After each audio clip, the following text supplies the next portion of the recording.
Good morning, everybody. I'm Cindy West and I'm from Volunteering Australia. Welcome. Before we begin, I'd like to acknowledge the traditional owners of the lands on which we meet, the Ngunnawal people, and pay my respects to their elders past and present. Just some housekeeping today. Emergency evacuation is through the door you came in through. The bathrooms are to the right, sharp turn. And if you wouldn't mind silencing your mobile phones, that would be great. We have a fairly large online audience. The format today is that we'll have our speakers present for 15 minutes, after which we'll have an open question and answer session, and we will have a mic to run around to those who wish to ask questions. It's an understatement to say that volunteers are critical in health settings. Pre-pandemic data shows 685,000 Australians used to volunteer in the health sector.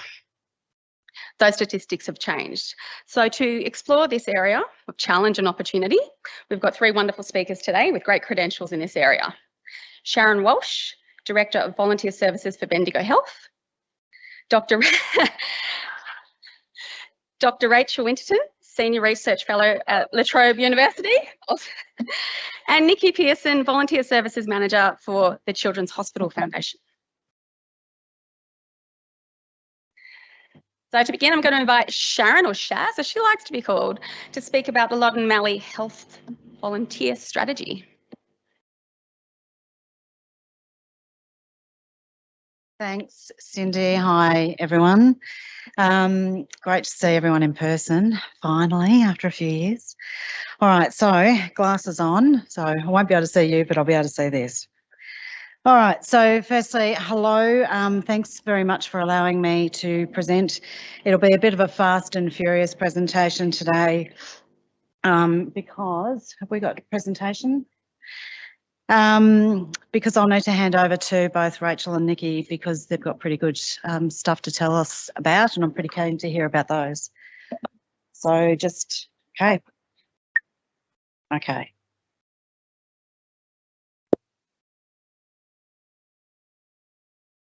Might be to this or to this. Oh, right. All right. So before I get into the detail, however, I would like to acknowledge and pay my respects to the traditional custodians of the land on which we meet today, to pay my respects to elders past, present and emerging. Oops, sorry. No, that's right. Past, present and emerging, and any elders that may be joining us today, either in the room personally or online. I'd also like to acknowledge and pay my respects to the Loddon Mallee Health Network volunteer leaders and CEOs for their vision, their passion and their commitment to supporting the implementation of a health volunteer strategy for our region. So who or what is the Loddon Mallee Health Network, I hear you ask? Well, it is an unincorporated joint venture agreement governed by the CEOs of the 16 public hospitals from the Loddon Mallee. And if you look at the slide, our region's broken up into three sub-regions, the Murray and the Mallee in the blue and the Loddon in the darker green. Together they make up almost a quarter of the state of Victoria, spanning from Kyneton in the south to Mildura in the north.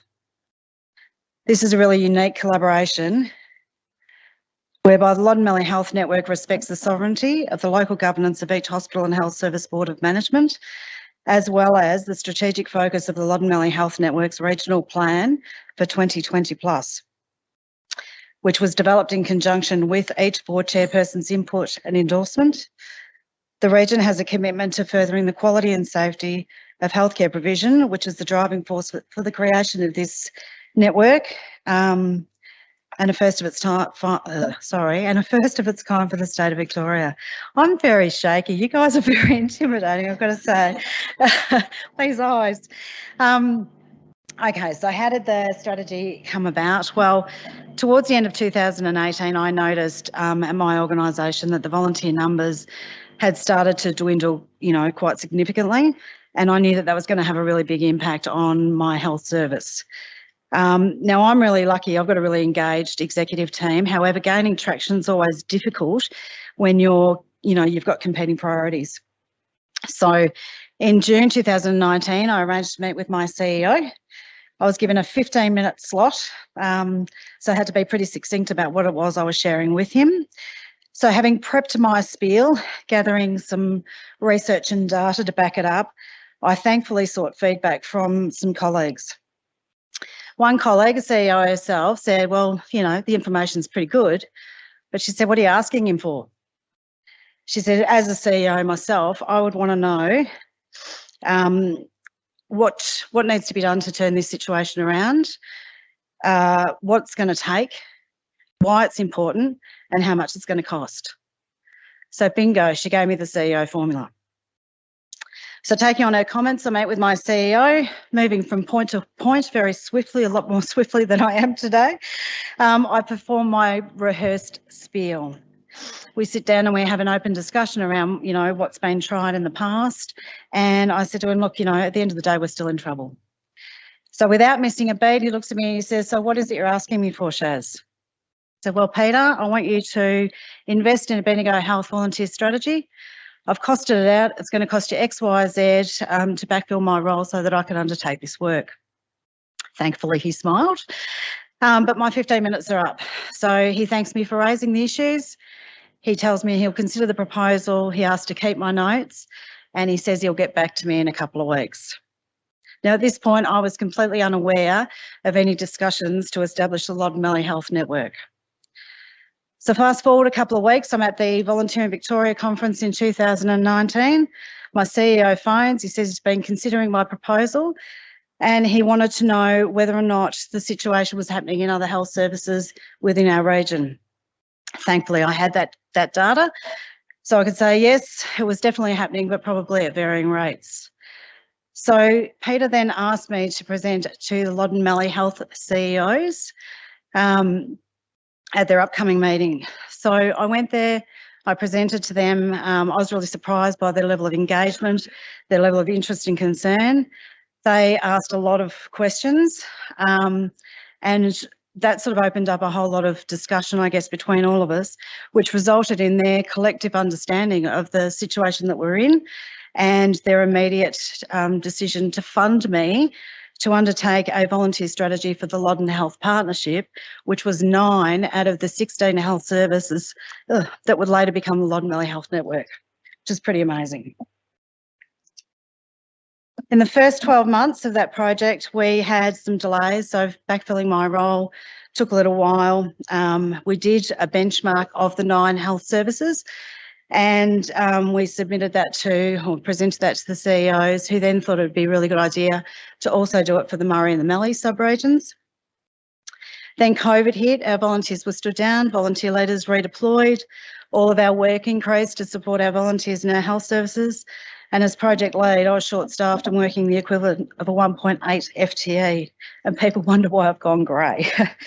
However, you know, also in that time we established a Loddon Health Partnership Volunteer Advisory Committee to drive the strategy, and that was made up of the volunteer coordinators, the 9 volunteer coordinators from the Loddon, and we had a CEO representative.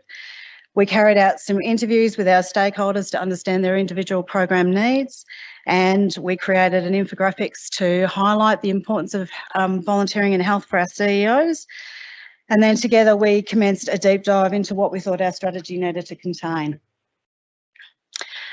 So nearing the end of that first 12-month phase, we went back and we updated the CEOs on the project and its delays. And at this point, we sought an extension for the project, primarily due to the limited stakeholder engagement for the strategy because of COVID. And also because of their request to benchmark the Murray and the Mallee sub-regions, which was not part of the original agreement. We were pretty bold at this time, and we also asked that the Loddon Health Volunteer Advisory Committee become part of the official Loddon Valley Health Network and be included in their overarching committee structure, which was being designed at this stage or developed at this stage.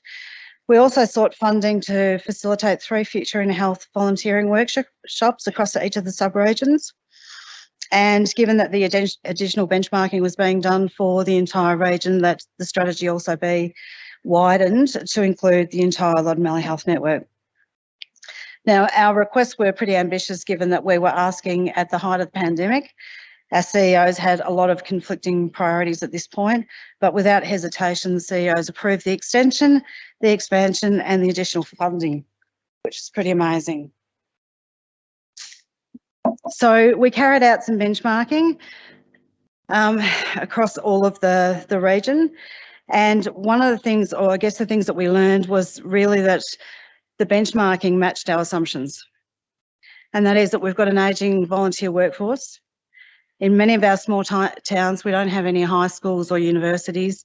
Our young people tend to leave for larger towns, and that's, you know, for their education, that's really where they start their social and sporting activities. We've got the tyranny of distance to provide and receive services. Not surprisingly, there was minimal understanding about the impact of volunteering. There was also a lack of technology used or able to be used. And we had really low levels of volunteer coordination, FTE, to recruit, manage and celebrate volunteers. So many of our volunteer leaders might have worked one day a week. They might have had a couple of different jobs. And so it was really hard for them to prioritise volunteering. All in all, we did 4 reports and infographics, so one for each of the sub-regions and also a whole of region report. While we were presenting those reports to the CEOs, we used this as an opportunity to reinforce the importance of the strategy. We tried to draw attention to the important health benefits of volunteering, the potential to use volunteering in our recovery plans, and we also used this meeting to really start to plant a seed and highlight the fact that as a Loddon Mallee Health Network, we actually had a responsibility to support volunteering as a health initiative, and none of them disagreed. So we held our 3 Future in Health volunteering workshops across each of the sub-regions, and we knew that our situation, now worsened by COVID, was not unique to us. So we invited stakeholders from all facets of volunteering within those local regions to come and join us and share their experience, their challenges of volunteering, and to work with us to try and find ways where we could increase volunteer participation. These workshops really reinforced for us that volunteering in regional, rural and remote communities is absolutely central to community life. Due to their distance from most things, these communities have become really self-reliant, and it's their town activities supported by volunteers that provides connection, prevents isolation, delivers services, promotes tourism and ensures the livability and the survivability to prevent these towns dying off. We also found really high instances of volunteer burnout. So people volunteer out of need rather than want in order to see things done. A parent or a grandparent will volunteer at a child's school. At the weekends, they'll support the child's football and netball club. They may also be involved in their local church group. In the summer, they're the firefighters. In the winter, they're helping with floods. And as we've just seen in my region, after a major incident, they're sorting food and clothing for people in need and fixing fences to prevent the loss of cattle. And this example is real and it shows how easy burnout is reached. In addition, our region is largely farming communities, so working on the land is a 24/7 role, leaving less time for volunteering. Those that do might drive more than 50 kilometres to get to their volunteering on unlit dirt roads, avoiding potholes, kangaroos, emus and wombats. We've got limited public transport, so there might only be one bus in or out of a town on a daily basis. So people that don't drive, it's much harder for them to move about and also volunteer. And then we also found that there was limited reading and writing skills, with a lot of people having left school early to go and work on farms and are now embarrassed to fill in forms or attend orientations. So we've got plenty of challenges, but I guess the main positive was a real willingness to work together and partner. Can I just grab a drink? Sorry, I'm super dry.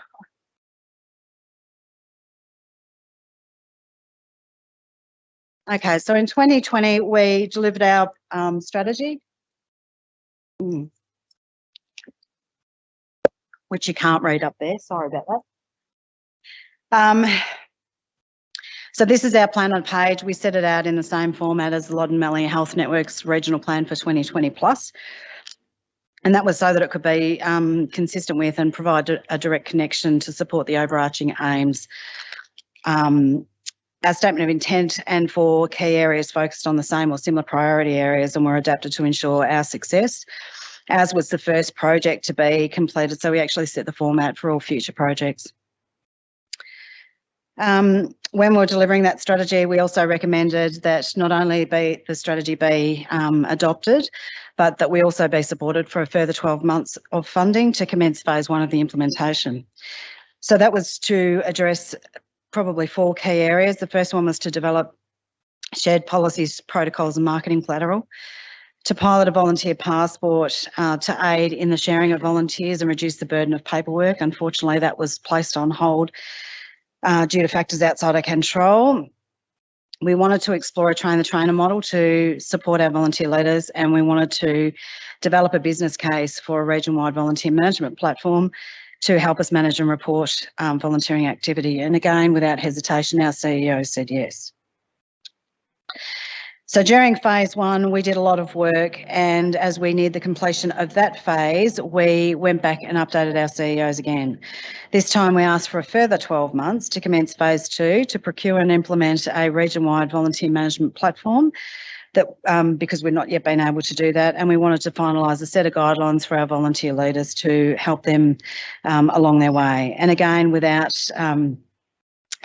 hesitation, they approved our request. So phase 2 is well underway. We've established a steering committee with representation across our region.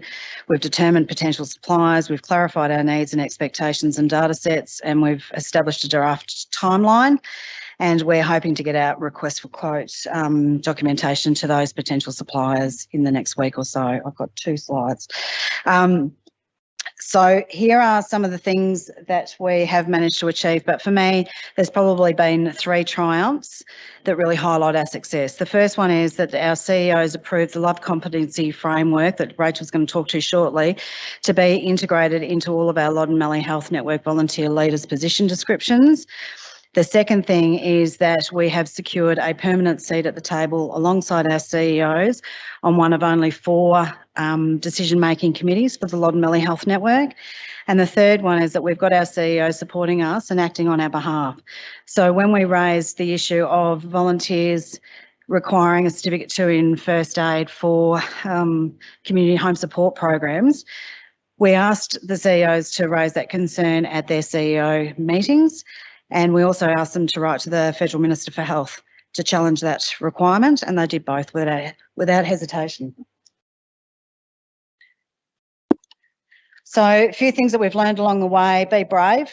You don't always know what's happening in the background. The second thing is that if you want something, you need to ask. So create a story, use research and data, have a plan, describe what it's going to take, why it's important and how much it'll cost. We use this formula throughout the project, the 3 and a bit years that the project's been going, and we have not been turned down once by our CEOs.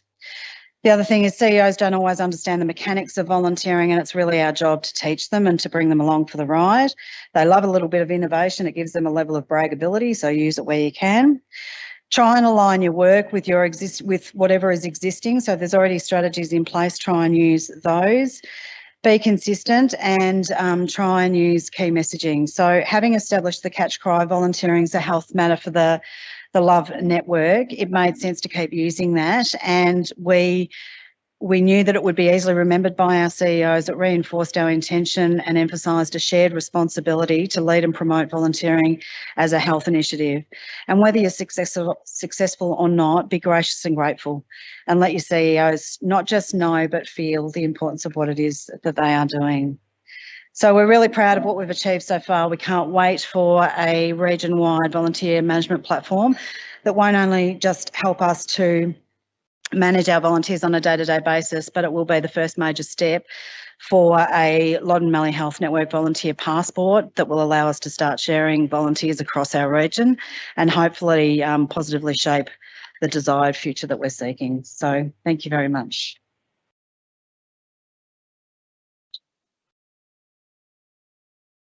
You did well. I think we agreed you could have an extra 2 minutes. Perfect. I'd now like to welcome Dr. Rachel Winterton, who's going to be speaking about the competency framework for health volunteer management.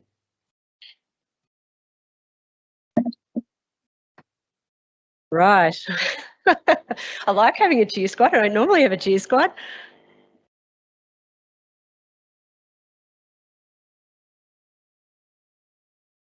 Yep. Great. Okay, so before I begin, I would like to obviously acknowledge the traditional custodians of the land on which we meet today and pay my respects to their elders past and present, and extend that respect to Aboriginal and Torres Strait Islander peoples that are here today. So, as Cindy said, today I'm going to talk about a project my La Trobe colleagues and I conducted with the Leaders of Health Volunteer Engagement, or LOVE Network. There are many of them here today in the audience, I think, which is really nice, and Sharon, who obviously you've just heard from. So the project that I'll walk you through over the next 15 minutes looked at developing a competency framework for health volunteer management specifically. So this work we're really lucky to have funded by the Department of Families, Fairness and Housing in Victoria. So I guess in a nutshell, this project has actually been a really nice example of what can happen when people, and I guess from people, academics, industry partners with common research objectives find each other and manage to collaborate. The Love Network lead for this project, Karen Mitchell, who is watching online, I believe, as she couldn't be here today. Hi, Kez, if you're watching. And I met while I was doing a project within her organisation on volunteer-led aged care information hubs. So obviously she was very interested in volunteering as a volunteer manager. I told her I was doing volunteering and health/aged care research, and we had a lot of conversations in which she was telling me that there was currently no guiding document that outlined actually what was required to manage a successful volunteer service in the health sector, and the sector was really keen to have and to see something like this. So we collaborated over, probably it was a year it took us to get this together in the end, to write up a proposal and seek some funding for this. So we went to the department and we were very lucky that they saw the value of what we were trying to achieve. So in a nutshell, this project produced two pieces of work, which I'll walk you through very briefly today. These reports are available online. I'll give you a link at the end, but I will go through them very quickly today. So strap yourselves in, it's going to be a ride. So all of this text will be very small, sorry, but as I said, I'll walk you through and the slides will be available later as well. So this first report that we completed looked closely at some of the factors that influence health volunteers' intention to keep volunteering, which we actually rolled out during COVID, which was kind of good in a way because it was a way to sort of foster engagement for the volunteers in a time where they couldn't actually volunteer. So we surveyed 270 volunteers across 3 public health services in Victoria. As I said, there's a link to the full report at the end. But one of the key findings, I guess, was that, no surprise, volunteers who are satisfied in their roles, committed and successfully engaged within their organisations were more likely to intend to keep volunteering. But when we looked at what had most influence on people's intention to keep volunteering, it was most heavily influenced by their level of perceived engagement with their roles, followed by their level of perceived commitment to their health organisation, and then their level of satisfaction with their volunteer management within the service. So I guess the takeaway here is that health volunteer managers need to be, as you would all know, highly skilled at volunteer engagement and really skilled at fostering an environment where volunteers feel committed to the organisation and felt that they were being well managed.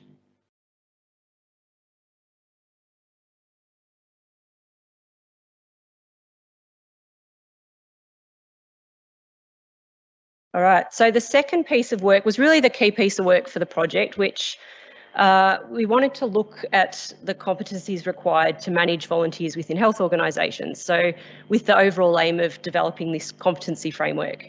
So to do this, we surveyed 65 health volunteer managers and we asked them to rank a series of competencies associated with volunteer management in terms of their relative importance across 7 areas of volunteer management competency. So using this framework, so there are 7 categories of volunteer management competency there. I won't read them out. Actually, maybe I will because the writing's small. So recruitment and selection, orientation and training, resource development, program maintenance, recognition and support of volunteers, advocacy for programs and professional development. So we did this survey. We then interviewed 25 of these managers in detail to ask them about some of the specific competencies associated with health volunteer management, as well as some of the challenges associated with maintaining and developing these competencies within their environments. We collated these findings then, and we used them to co-design a competency framework in collaboration with health volunteer managers and partners from the health and volunteer sectors in Victoria. So this was quite a process, but involved workshopping competencies in relation to the respective levels of expertise that health volunteer managers thought were required, and aligning these with relevant industry award guidelines that volunteer managers were working under. So we got these together, developed a draft framework, which we then tested through a Delphi survey. So we got health volunteer managers that had not been involved in the workshop process generally to rank the competencies we developed from least expert to most expert. And then we checked the alignment of these with our draft framework. So this took a while, but we were quite confident that we'd done this quite rigorously, and they'd been sort of fact checked along the way. So I'm just going to briefly go through some of the findings from the research component before I talk about the competency framework. So if we talk about the survey where we got volunteer managers to rank competencies that they thought were required within their role, so none of the competencies we asked health volunteer managers to rank across the 7 categories of competency were deemed unimportant. They said they were all, had a relative level of importance.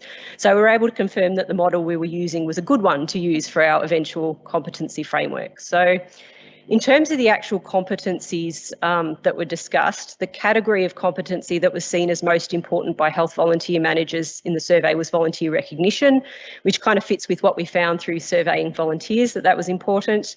And resource development was seen as least important, but still quite important. The most important perceived competency across all of them was resolution of conflict, which I'm sure will be no surprise to anyone that works within the sector. Soliciting of funds was seen as the least, again, relative important competency. I'm not sure that this actually reflects actual importance, but probably relative importance in terms of other tasks that need to be done on a day-to-day basis. So if we look at then what came out of the detailed interviews with the health volunteer managers that we spoke to, this is a really, really brief generic summary of the competencies required across the 7 areas of competency that we talked about. The actual detailed findings that we have are much more detailed in relation to things that are specific to health. Again, this is available in the report, so sorry about the small writing.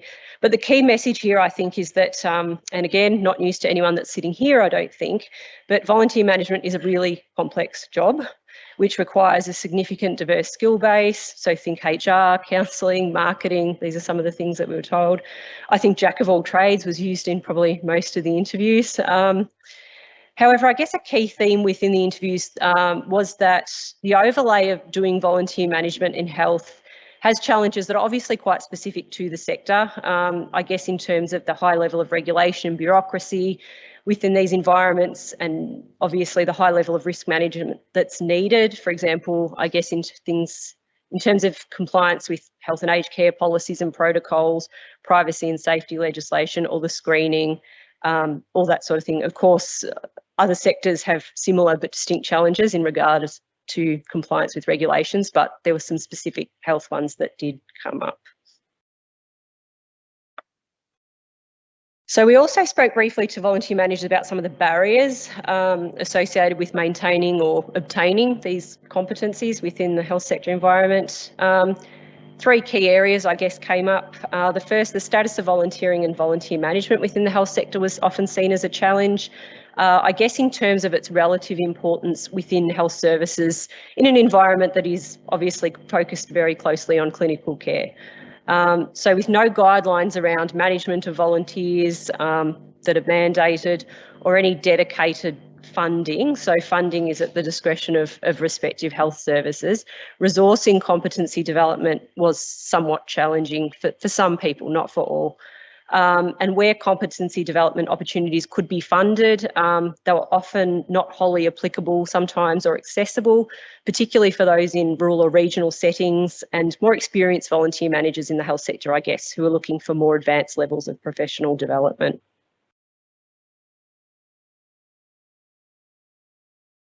So, onto the product. So essentially all of this data was workshopped into a competency framework, which I'll briefly run through. So the framework that we developed represents 5 different levels of competency across the 7 areas of competency that I outlined earlier. So things like recruitment, recognition. And these levels we aligned with the competencies that are required within the different levels of the Victorian Public Health Sector Classification for Managers and Administrators, which was the award we chose to align with because it was A, a good fit, and B, a lot of our volunteer managers were working under this award, as well as quite obviously the national standards for volunteer involvement. These competencies were also designed to reflect some of the characteristics of health services that managers were working in terms of things like the size of the service, the complexity of their volunteer program, and the levels of competency that we've got in there are intended to be progressive, so that if you have competencies at level 1, they're implied at the next level. So by the time you get to the end, you're kind of expected to have the whole shebang, I guess. So the intention is, I guess, that the framework can be used to assist organisations to do things like write PDs and recruit appropriately to roles, but also, I guess, for volunteer managers to consider what sorts of professional development they might need and to argue for it accordingly, I suppose. And also, I guess, perhaps post-COVID, there is some scope perhaps to use this to determine what might be needed to resource in what will, in some cases, I guess, be rebuilding health volunteer programs from the bottom up, given that so many were shut down during COVID. So a lot of health services potentially will be looking virtually to start again. So again, very small, but this is online. You can get the report. So I'll just go through how it's presented and you can have a look for yourselves online, obviously. So the competency framework is presented in 2 sections. So this first section gives an overview of the general levels of competency in terms of the key skills, experience and attributes that are needed at each level of competency. So there are 5 levels and each of them has a name. So we start with maintenance is the most basic level of competency, and advanced strategic is the most advanced. We spent a disturbing amount of time debating these names. It's always funny what you spend your time on, isn't it? So the second section of the competency framework is kind of the meat of it, I guess. So it provides a breakdown of competencies needed at each level within each of the 7 areas of competency. So this is a snapshot of the volunteer orientation and training section. So I was going to say, as you can see, but you probably can't see, for each competency here, there's a key area of competency listed, and then each level has a progressive level of expertise required for each of the competencies. So at maintenance level, for something like facilitate ongoing training, at maintenance level, it's pretty much just following processes and practices that are already in place, whereas at the more strategic level, it's really about developing these from scratch, writing these into strategic plans, that sort of thing. But the framework, as I said, is available, so you'll be able to have a look at this in more detail. So this is the framework, and as part of doing this, we made a few recommendations, I guess, to increase its applicability within the sector, as well as trying to increase, I guess, the accountability of health services for looking after their volunteers and volunteer managers. So we know already anecdotally that it is being used by volunteer managers across Victoria. Some we've heard have had success in updating or reclassifying their positions based on this competency framework, or arguing for more resources, which is really lovely to hear. And as Shaz said earlier, they're formally implementing this across the Loddon Valley Health Network, which we're very excited about. So we're now doing some ongoing work trying to get it more formally implemented across the state, and I guess examining in detail how it's being used currently in order to refine it, because this is a beginning product. This isn't the end goal. This is something that will need to be revisited over time and redefined. A key takeaway here too, I guess, is that this was intended to be a document as a starting point that perhaps other sectors could potentially look at and refine for their own use, in terms of refining it to meet their own specific needs. So that's also a possibility. So I'll leave it there because I think I'm dead on my 15 minutes. So I've attached a link to the reports on the Volvic website up there. So they're available, both reports. You might need to be clicking through to various sections. You can also email me or message me on Twitter if you've got any questions about anything Today, I'll take on notice any questions about the detailed stats from the first report and refer them to my colleague who did those stats. Karen, who was our collaborator from the Love Network, is, I'm sure, also happy to answer any, I guess, volunteer management related questions about this, because I'm not a volunteer manager, or about the Love Network. And of course, Shaz is here too, so perhaps I'll just direct them to you. Thank you, everyone.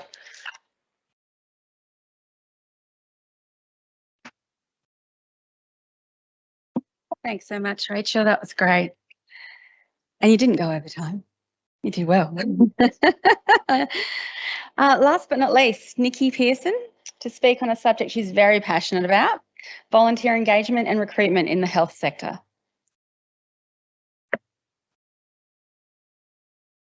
Good morning, everyone.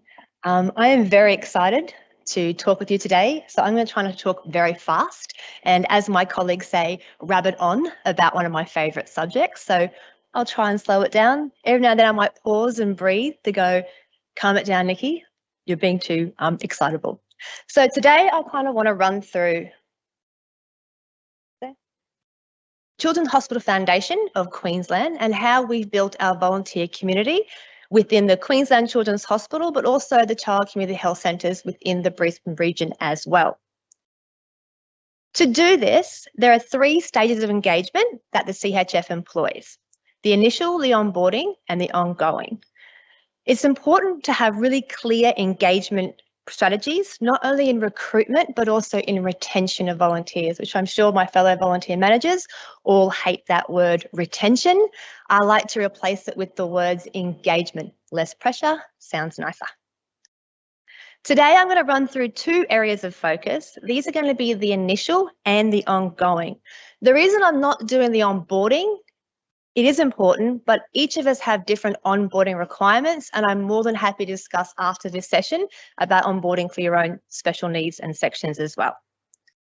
So with the initial, this is the outward-facing messaging that is sent to recruit and engage new volunteers. It really is going to be the why or the pitch for prospective volunteers. It's what's going to attract people to your organisation, and we employ 3 defined connection points. That's the uniqueness, the benefits, and the impact as well. You can use all 3, or you can just target one to suit your needs, but also to suit your recruitment requirements as well. The content you're going to see in the next few slides is some of the language that we use in our outward-facing public messaging through our recruitment, our ads, our social media, and other areas as well. So this is going to be the uniqueness. Why people should volunteer with your organisation. The why your volunteer opportunities exist. It's identifying and highlighting the uniqueness of your volunteer opportunities to help you stand out from the crowd. It's what distinguishes you from other volunteer organisations. Each of you have a different and unique experience for your volunteers, whether that's location, role, or customer service delivery. It's about highlighting and identifying these. So what do your volunteers do that are different from other organisations? How are your volunteers a part of something special? There is something different and special about everything that you do within your own organisations, and it's really about highlighting that to people. We also need to highlight the benefits as well. This is a chance to demonstrate what volunteers will gain from joining you. Outlining the benefits you can offer to encourage people to donate their most valuable thing that they have, which is time. You can never get your time back. So why should people spend their valuable time with your organisation? People have to get something out of what they're giving. If they're not getting anything, what are they going to do it for? Yes, we have service delivery, but there's that other side as well to service of the volunteer and the needs and motivations they all have. The graphics that you'll see there are taken from our 2019-2020 volunteer engagement survey. Every year we ask our volunteers how they benefit from volunteering with the Children's Hospital Foundation. This data helps us with recruitment. So if I can see that sense of achievement or including a community is what is going to be the most benefit, that is my recruitment tactic, is to highlight how you can give back to your community, but how you can join a community as well. I always refer both internally and externally for language as a volunteer community. That is what I'm trying to create.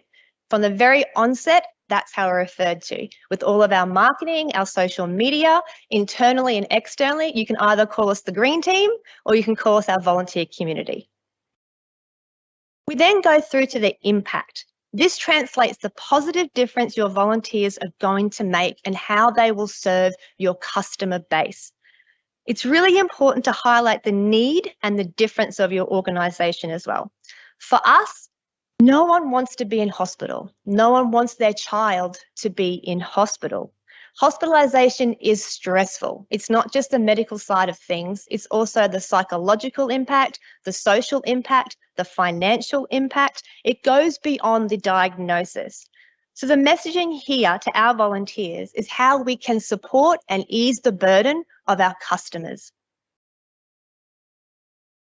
Jumping to the ongoing engagement. So this is your volunteers, they're onboarded, they're in.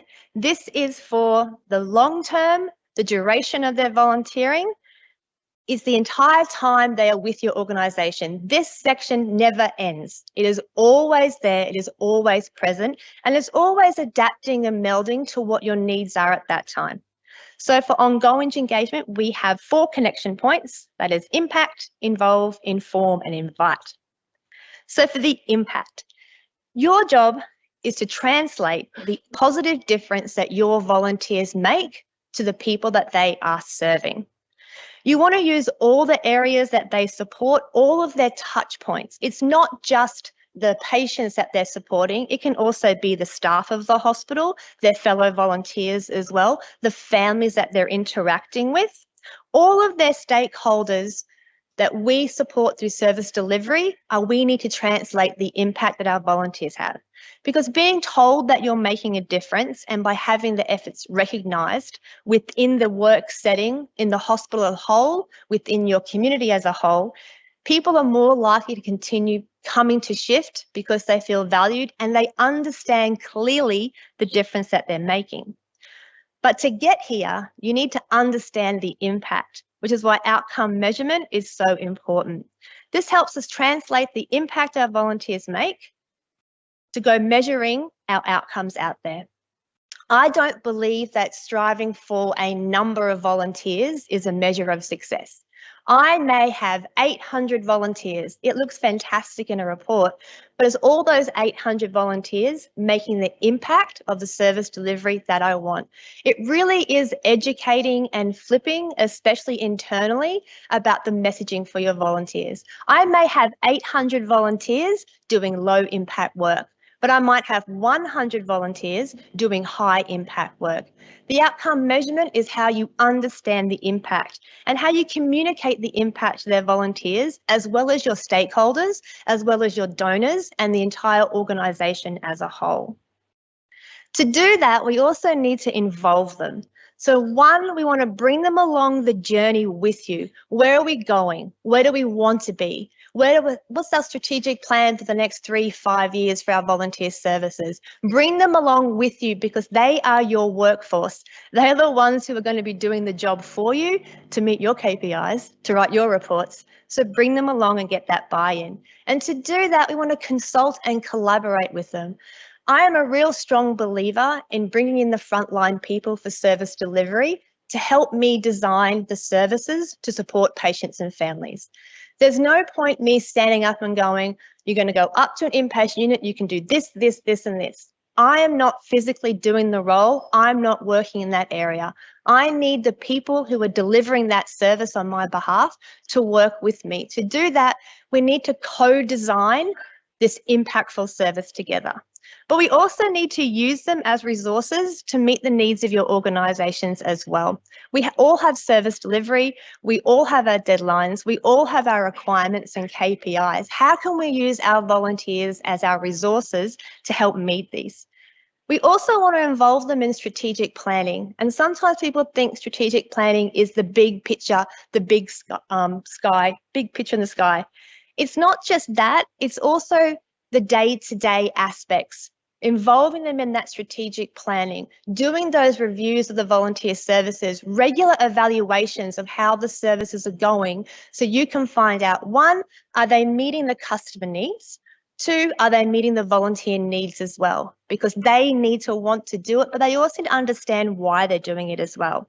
So we're going to involve them in that planning, because I want them to have that buy-in and that understanding from the very first step. Now, this can be big scope. It can be small scope. You can utilise certain volunteers' skill sets and abilities. We have some amazing volunteers in our team. I have CEOs, former CEOs who are volunteers. Why would I not use their amazing business brain to help me develop a program?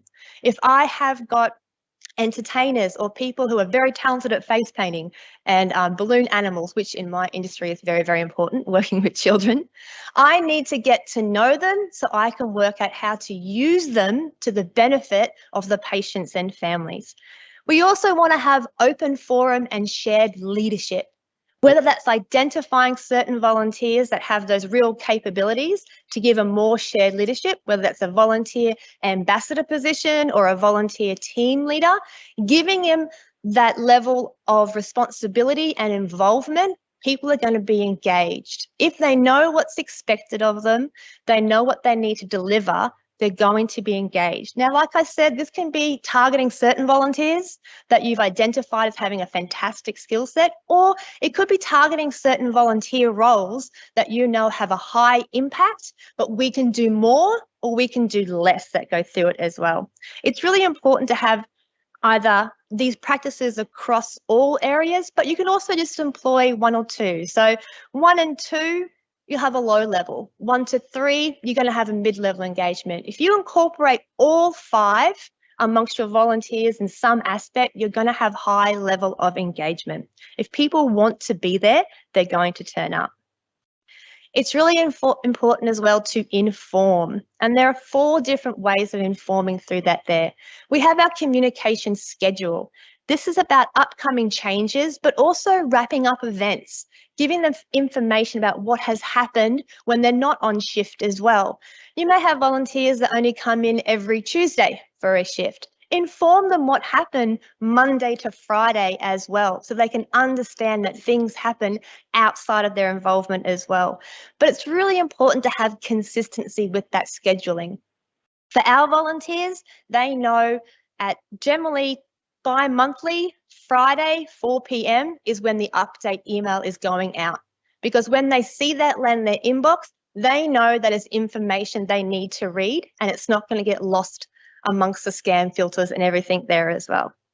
It's really important that we use all communication types. We have our verbal when they start on shift, the heads up, written, whether that can be posters or your emails, and the visual through posters, how you want things to look towards the end.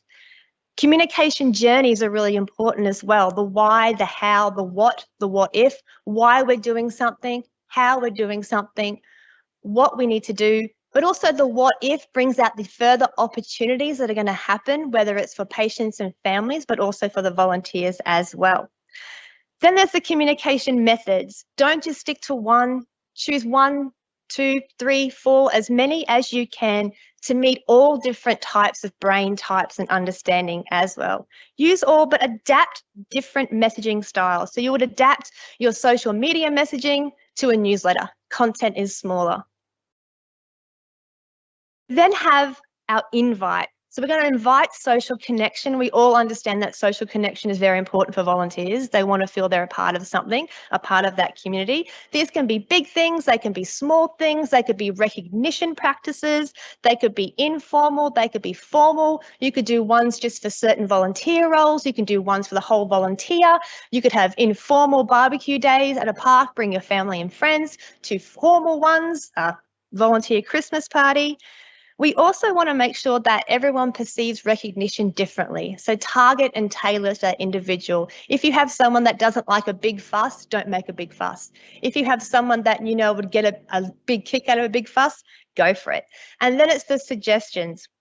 It's really important that volunteers have access to offer suggestions. We want to acknowledge and respond to these, but also feedback the results of their suggestions as well. Show how they're listened to, because their ideas and their efforts need to be recognised. But we also have a whole host of people that have all different brains than us and eyes and ears. Understand what they're seeing and hearing and what they can bring to the plate as well. Then just to kind of wrap all of that up very briefly, we have a few points. One, recognise impacts and benefits to volunteer teams, individuals and your stakeholders. Feed the impact back to your volunteers to show their contribution has value. Make data-driven decisions. Engagement surveys for both active volunteers on shift, but also prospective volunteers. Active volunteers, why do you keep coming to shift? Why do you want to be here? Prospective, why did you choose our organisation out of every other organisation that is out there? Use that data for your recruitment and your engagement as well. It's going to give you the lanes and the pathways to go down to.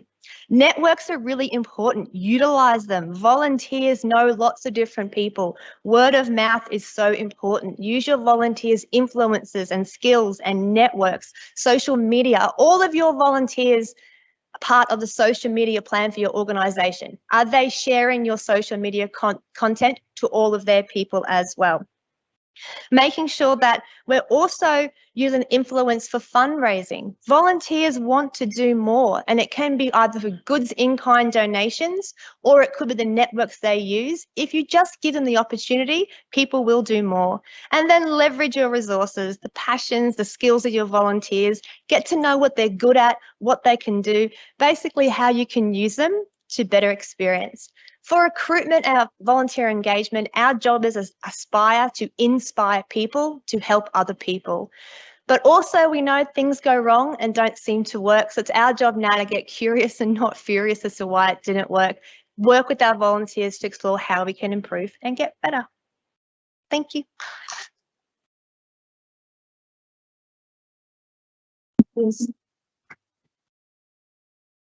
Thank you very much, Nicky. She did say I could throw something at her if I needed to, but I didn't have to. You were fine. My hovering presence was probably enough. So now to our question and answer session. If you could keep your questions concise so that then we can get as many asked as possible.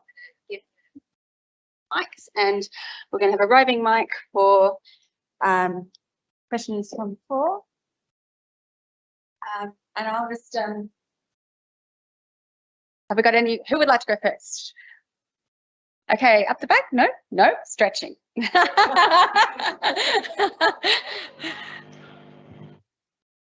Okay, great, thank you. Hi, I'm just interested because I'm not familiar with volunteering in a health setting at all.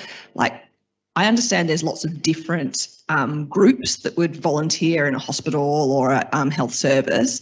So do you coordinate those groups? Do you know all the groups that are working, and how do you kind of link all the different groups that volunteer in a health setting together? Maybe Nicky. By groups, do you mean like volunteer roles or age demographics or what? Just organisations, like, like, I don't know, Starlight Foundation, or do people directly volunteer with the health services with you? Within the Queensland Children's Hospital, we have over 60 other NGOs that work in this space. There are 4 ones that have real estate. So that's the Children's Hospital Foundation, Starlight, Ray Lollipop, and Ronald McDonald Family House. We work really well together. We have a great partnerships because we're all here for the same mission, which is to improve the health journeys of patients and families. So they volunteer directly with the Children's Hospital Foundation. You're a Children's Hospital Foundation volunteer. You're doing our service delivery, our volunteer roles. But from a management level behind the scenes, we'll work quite closely with other NGOs in there as well, because we want to make sure that the same mission is being delivered. So I'm not going to not promote a fantastic Starlight initiative that's going to improve a patient's experiences because we didn't do it. And it's vice versa as well, but they're our volunteers. That makes sense. They have their own. Yeah, I'm the same. So I've got volunteers that essentially, I suppose, provide a level of companionship, and the way that they do that might vary depending on where they work within the health service. So to to give an example, I suppose, if we had volunteers in our ED or emergency department, we might have volunteers working the floor as people come in and they're sitting there getting frustrated because they're waiting such a long time. Or we might have them behind the scenes supporting a patient who's particularly nervous because they've got to go and have a scan or something like that. In aged care, they might be involved in an activity program, or, you know, they might be transporting someone. But the idea, I guess, is to companion them along the journey and make sure that that journey is as good as it can be. Okay, there's one up the back.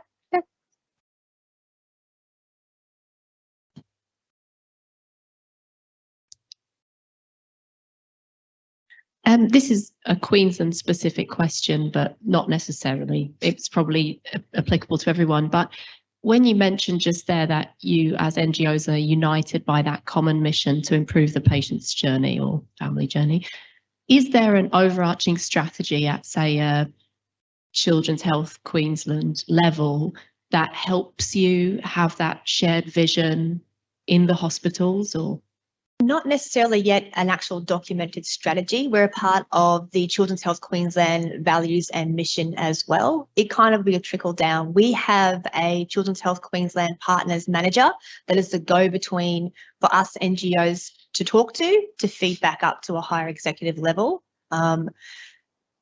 We are included in it, especially for a whole patient care, family-centred care initiative by Children's Health Queensland. We are recognised, especially volunteers, are highly recognised, especially by the CEO of Children's Health Queensland, Queensland Children's Hospital, very much recognise the importance that volunteers have. I am yet to read all of Children's Health Queensland strategy documents. I'm sure that we have a line in there somewhere, but we definitely work quite well in partnerships for deliverability. And we also, I think it's nursing staff would love to have the time to spend that more one-on-one entertainment, distractions, that type of thing. They can't do that, but we can. So we help solve a problem within the hospital that they don't have the budget line for or resourcing for to do. So that partnership works quite well together. We're very recognised, but our strategy would sit underneath that family-centred care and the deliverables through that. If that makes sense. Oh, sorry, I did see you before. We'll come to you next. Yeah, no. Oh, hi, it's Ricky Spencer, community sociologist. One of my passions is having intersectional representation of volunteers. What has been your experience of recruiting people from, say, the LGBTIQ community to work in hospitals? Because I sort of didn't see anything there. And obviously people with lived disabilities, because we have a lot to offer. Could I have some insight? Thank you. So we don't have a specific program per se, but we have an ethos that says anyone that wants to volunteer can and should be given the opportunity. So we've had certainly plenty of people in wheelchairs. We had a woman with really bad cerebral palsy, but you know, she was fantastic and the staff loved her. We've got lots of people with learning difficulties.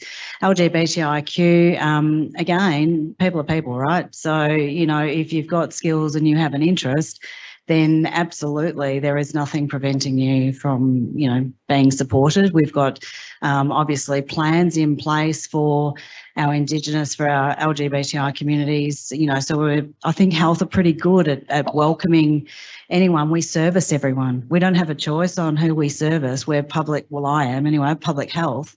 And so, you know, every member of public has a right to be there, and a really good program will have a representation of the community being served as the community providing that service. Thanks. I think we've got the lady here. No.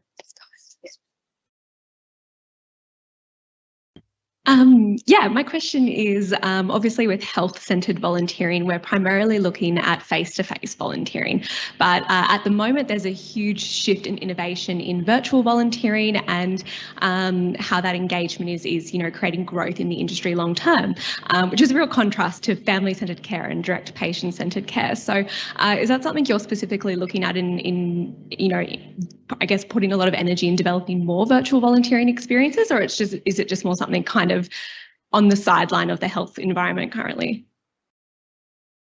We don't have specific plans going forward for an inclusion of virtual volunteering in that aspect. We will adjust and adapt to the environment that we're in with COVID.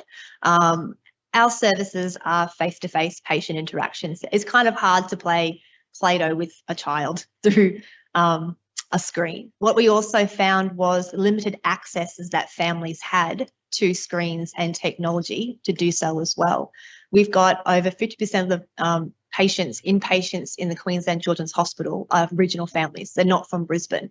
Sometimes they're not bringing all their devices that come with them. We have devices loaned, so we will loan out Nintendo Switches and iPads and things like that. But because we are about that patient interaction, it's not something that we drove through for patient interaction.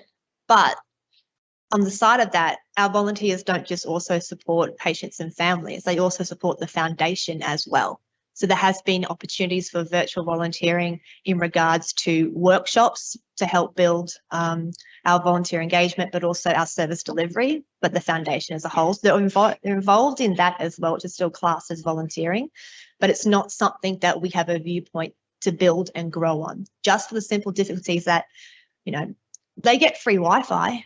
It's not the best Wi-Fi, but it's the freest Wi-Fi they're going to get. And there's only so much buffering a 4-year-old can handle before they're done with it. So those challenges, we do have other ones, like for example, the Starlight Foundation does a class as virtual, where they will have trivia games for the patient attainment system for inpatient units. If there's already a found organisation that is doing something to meet the target market, I'm not going to spend resourcing and time to create our own one if one already exists. What I'm going to look for is the gaps that is not there at the moment, and that's where my time and energy is going to be spent, if that makes sense. If it exists, the wheel's turning, I'm not going to jump on board just to turn a wheel. Yeah, I'm a bit the same. So it is a people business. And we did certainly adapt through COVID. We had volunteers that were Zooming some of our residents, for example, and having a chat to them. They'd been regularly visiting them anyway, so they were just doing it differently. But we kind of know from our public that they actually want people on the ground, and when they're unwell, sort of staring at a screen or trying to navigate a screen just kind of doesn't cut it so much. So, like Nicky, we'll adapt if we have to, but our preference really is to have, people in the building, sharing the love. Sorry. We also do regular consumer engagement surveys as well. So every quarter, we will actually engage our consumers that used our services and use the hospital to find out what they want. So we're data driven, not just by what our volunteers do, but what our consumers want. So I can make up an idea and go, I think people want this. I have no data to back that up. But if I ask the consumer what they want, that's the services that we'll deliver. So that was a part of our consumer survey. It rated very low. They wanted that interaction, that human interaction with people that really kind of meet that human need. That is what our services do. To meet that human need, I need to ask the humans what their needs are and how we can service them. From the other perspective too, I'd argue that volunteers themselves, and certainly the research would suggest this, is that volunteers get more from that person to, volunteers are, regardless of, what's happening with COVID, and I think that may have played a part in, the attrition, is that people want that tangible face-to-face human contact with people, and that's part of the volunteer experience. So I guess it would be really interesting to and I'm sure people are doing this research, is to look at, what the return on investment is for volunteers who are engaged in that sort of virtual volunteering. Is it equivalent? Are there benefits maybe from that you don't get from that traditional face-to-face model? I don't know, but yeah, the research would suggest that maybe I'd love not. to read that research. Yeah, because we don't want to know maybe I'll what's do happening. it. To me.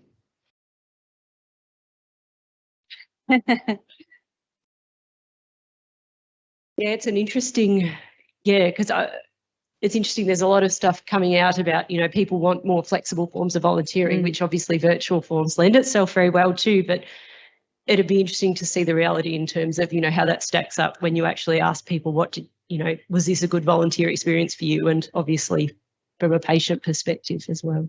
I think the other thing too is that there's the assumption that virtual is, it's the new way forward, right? According to everyone. But, a lot of people don't want that. They actually do want the connection. And in health services, there's sometimes a bit of a, an extra bonus. If you work at the hospital, wow, aren't you fantastic? There's a real level of that they get out of it as well. So. I also have a large portion of biomedical and health students that volunteer through our volunteer program. So I've connected with all of the tertiary institutions. My theory was, right, if you're going to become a doctor or a nurse, wouldn't it be nice to actually work in a hospital just in case you throw that money and time away and it's not for you? So we actually connect that student volunteering the opportunity, and we will have that as a part of, I'll sign off on reports, I'll sign off on documentations. I've got other students as well that I get them to do social impact reports for me because I need that kind of information. I'm going to leverage my volunteers to get that as well. So for the foundation, we're actually quite rare in the health sector for volunteering, where 40% or almost of our volunteers are between 18 and 24. And that really is a younger market that want to have that tangible. They get the feedback, the information that we talk to is they get a lot of virtual online presence as it is now. What they want is that tangible. They want to see that kid smile because of the activity that they've been doing, or they want to talk to that parent. So I am a full supporter and embracing of student volunteering and how it can meet the needs of the organisation and to tap into that market. But you have to have a benefit for them as well, and that will be that hospital experience. I'm very clear with expectations. You have no clinical experience whatsoever. You're not picking up a Band-Aid in any way, shape or form, but you are going to have that fly on the wall parents' perspective, that bedside manner understanding, more so than you would have just going into studies and through placement. And I think it's probably different by sector as well in terms of how online works and how it can work. Particularly health is so people focused. Now, we only have about a minute left until lunch. So I'm going to wrap unless there's any more questions. I'll have one more over here in the centre there. Probably the last one. Thank you. Just one quick one. What does corporate volunteering look like in a health setting for you guys? Especially in COVID-like environment. I would assume that in the health setting, there are a lot of restrictions, and obviously face-to-face engagement is the best kind for especially a children's hospital. So I guess, what did you do then in that scenario? So we just prior to COVID starting were working with an organisation in our town, and they were going to come in and run a regular morning tea. They were going to organise their staff to do it, so we didn't have to sort of, if somebody rang in sick, we didn't have to worry about that. They were going to manage that through their business. And the reason that they were doing it, and I think we'll probably see more of this, is because they wanted to keep their staff engaged. They wanted their staff to understand the community that they were working in, and the importance of being, a part of it.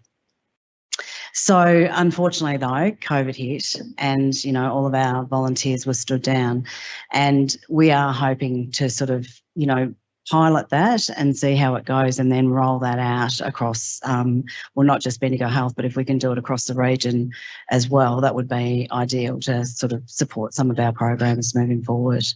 But just to note the impact of COVID in health, we're still one of the only sectors whereby our volunteers are still required to wear an N95 mask.